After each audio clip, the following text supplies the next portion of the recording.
I don't know, like an invite to his island would have been cool. Hey, what's with all the people? And that's why you shouldn't be buying keycards! Because they aren't real! So it's easier to buy digital! That's not true!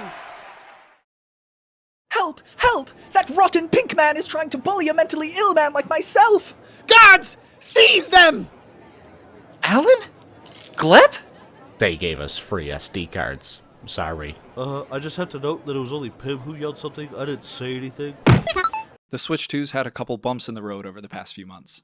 Now, Nintendo doesn't know anything about that, but there's been a lot of hate thrown their way this year, and that's fine. I've never been a leave the billion-dollar corporation alone kind of guy, but I think a lot of the hate has been over-sensationalized, like social media tends to do. One of the biggest controversies has been their approach to third-party games. For several reasons we're going to talk about in a bit, most third-party releases on Switch 2 have come on a game key card, which is a physical game that doesn't actually have the game on the cartridge. In my opinion, the worst part is how badly it messes up the box art, but most people are upset for more tangible reasons. I'm putting on the propeller hat today. I'm here to beat what's left of the horse because I think this topic has gotten incredibly overblown. It's gotten to the point where you can't even post yourself having bought one of these without people harassing you in your replies. People hate these things, man, blindly, and I think some of that comes from a place of misunderstanding. Not misunderstanding what these things are, although maybe a little, but mostly misunderstanding that this hole Nintendo dug themselves into is the same hole they've been digging themselves out of and back into for decades. The first, and so far only, example of a game that absolutely would not work on a cartridge has been Star Wars Outlaws. Nintendo's big leap in technology from Switch 1 to 2 means that there's no such thing as an impossible port anymore, at least not right now. But there's still good faith and good word of mouth to be had in a pretty Switch port, and while I haven't tried it myself, Outlaws seems to be right up there with Cyberpunk as something you definitely want to buy and see how good it runs, but, not actually sit down and play it.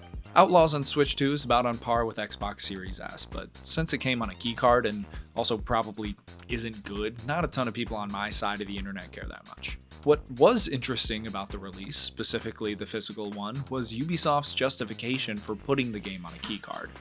When you buy a game on a disc, PlayStation and Xbox make you install the game to the SSD before you can play it, but Nintendo runs it right off the card, meaning that things like asset streaming are limited by the speeds of the format.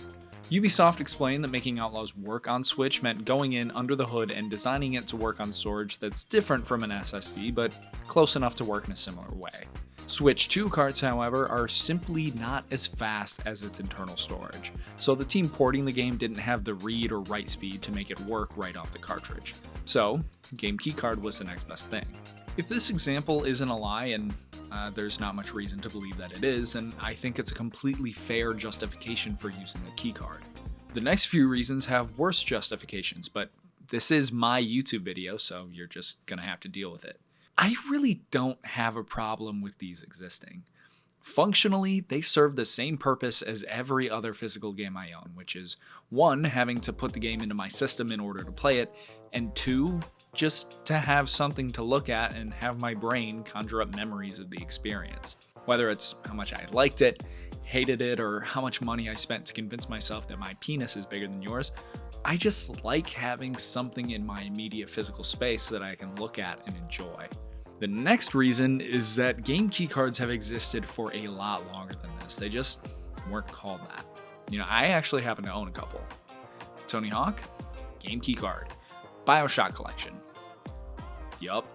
BioShock is actually the biggest offender here because the download size of all 3 games is bigger than the internal storage offered on the first Switch. So there's a situation where you might have had to spend even more money.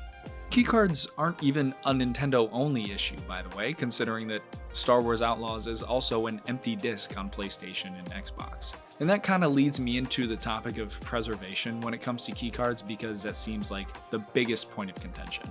I do appreciate the fact that there is a real push to make sure that physical games exist entirely on the disc or cartridge that they came with. But people have gone so far as to support trash by companies that hate them simply because all of the data is on the cartridge, and sometimes encourage other people to do so over much better games that may not be all there. Look, I'd be remiss to tell you that even though I like doing all of this work, filming my videos on a CRT, I play like 85% of my games on PC, which isn't even close to the vibe I try to give this channel. The small stack of games I own physically doesn't even come close to the amount of digital games I own. If there was a physical PC market, I'd have a lot more shelves, but I wanted to come out and admit to you that I'm a fraud, as the benefits of playing on PC outweigh my desire to physically own all my media. I own digital games on every platform I own that they exist on. But what is cool about the perpetual state of modern digital media is that you can re-download things you've purchased with no hassle 99% of the time.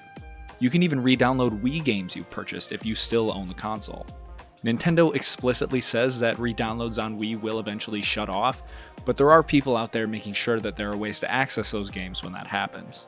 And especially now that we're in a time where there's no starting over with a new console generation, I don't worry about things like game keycards being inaccessible with the passage of time.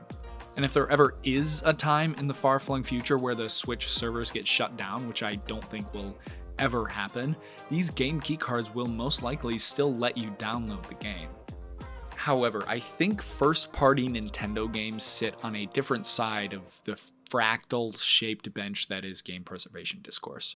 The main reason a lot of games are shipping on keycards is because Nintendo currently only offers those, or a 64GB card that's a lot more expensive to produce. It eats into profits pretty deep, and while I'm sure there's actually quite a bit of goodwill to capitalize on if a publisher put their game on the card, I know they just don't care to take that chance. Third-party games existing this way don't really bother me because preservation isn't necessarily a problem when it comes to the games themselves. These games exist in so many other ways and so many different consoles and platforms, stores, physically and digitally. First parties is a little different because a physical copy of a Switch game is one of two legal ways you can actually play it. And as someone who's dabbled in Switch emulation, I've personally found it harder and harder to as the years have gone on. Nintendo's all-out war on emulation means this is just how it's gonna be for a little while, and while I think it's necessary for people to be a little naughty now for the sake of gamers 20 years down the line, I don't think I've seen a more embarrassing group of pirates than these losers. But like I said, there's a very small chance that these games won't exist digitally in some way down the line. I think there's a conversation to be had about Nintendo's troubled history with proprietary media formats that puts some of these odd decisions into context. Ever since the N64, their choice to use cartridges famously cost them one of the most important releases in video game history because they wanted to prevent piracy at all costs. And when they finally adopted discs with the GameCube, it was another proprietary format that didn't completely ruin third-party support, but its limited storage capacity was an issue, so it was kind of a half step.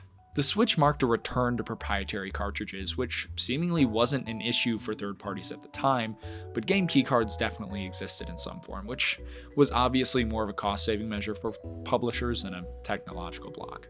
And now we're on to a new console that can finally keep up with the current generation power-wise, but it's now limited by a format that's much more prone to being left behind, with its slower speeds, expensive manufacturing costs, and low storage capacities compared to discs. Again, 30 years later.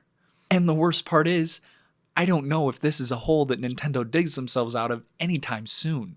They had to share compatibility with Switch 1 because it's one of the best-selling video game systems in history, so you don't want to leave that behind. Bigger AAA releases will more and more depend on the internal storage for performance reasons, and smaller, cheaper games don't want to spend a ton of money on a cartridge with space that they only use a fraction of. I don't know.